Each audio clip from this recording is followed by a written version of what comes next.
میں انڈیا میں تھا، گزر رہا تھا تو ایک فقیر بیٹھا تھا، سفید داڑھی پکڑی، میں نے اس کو پتہ نہیں کتنے پیسے دیے، 82 کی بات ہے۔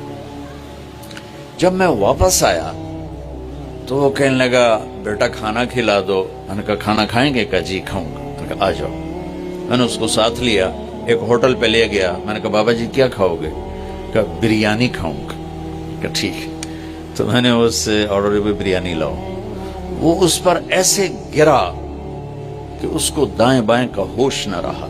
میں اور منگوا کے دیتا رہا، اس کو کچھ پتہ نہیں کہ اس میں ایڈ ہو رہا ہے، وہ لگا ہوا ہے لگا ہوا ہے لگا ہوا ہے لگا ہوا ہے۔ جب اس کا پیٹ بھر گیا تو سر اٹھایا، کہا بیٹا اللہ تجھے سلامت رکھے، آج 3 دن کے بعد کھانا کھائے۔ مجھے اس کی وہ درد بھری آواز آج تک میرے کانوں میں گونجتی ہے۔